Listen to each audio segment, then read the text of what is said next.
Bien avant ces assises, le chef d'État des pays membres de la conférence internationale sur la région des Grands Lacs avait pris part jeudi, toujours à Brazzaville, au démarrage de la 7e session ordinaire de la CIRGL.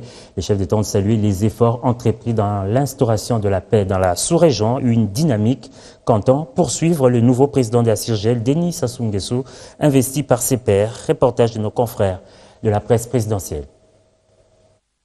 Engagés sur la voie de la recherche d'une paix et un développement durable dans la région, les chefs d'État des pays membres de la CIRGL sont réunis à Brazzaville pour le 7e sommet ordinaire. Bien avant la cérémonie d'ouverture, c'est jeudi 19 octobre 2017 au centre de conférence de Kintele, Denis Sassou Nguesso, président du pays hôte du sommet, a reçu officiellement ses pairs africains qui ont fait les déplacements de Brazzaville. 5 chefs d'État sont arrivés. Joseph Kabila Kabange de la République démocratique du Congo, Edgar Lungu de la Zambie, Archange Touadéra de la République centrafricaine, Paul Kagame du Rwanda et João Manuel Gonçalves Lorenzo de l'Angola. L'ouverture du 7e sommet ordinaire de la CIRGL a été marquée par 5 allocutions. Le secrétaire exécutif de la CIRGL, le président de la Commission de l'Union africaine et l'envoyé spécial du secrétaire général de l'ONU ont tous salué les avancées positives dans la recherche de la paix, tout en soulignant les grands défis qui restent à relever dans cette région de l'Afrique.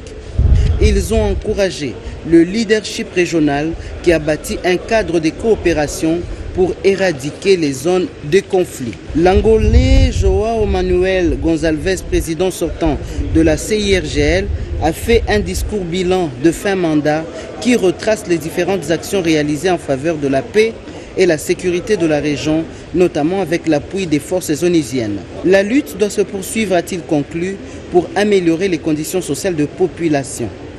Denis Sassou Nguesso, président entrant de la CIRGL, s'est engagé à accélérer le règlement des conflits par une évaluation des actions menées pour définir les options futures. La région dispose de nombreux atouts pour son développement. Les disparités des nations qui la composent doivent être transformées en levier de progrès pour le bien-être des populations, a renchéri Denis Sassou Nguesso avant de prendre le bâton de commandement pour un mandat de 2 ans. Les chefs d'État se sont ensuite retrouvés dans une séance à huis clos.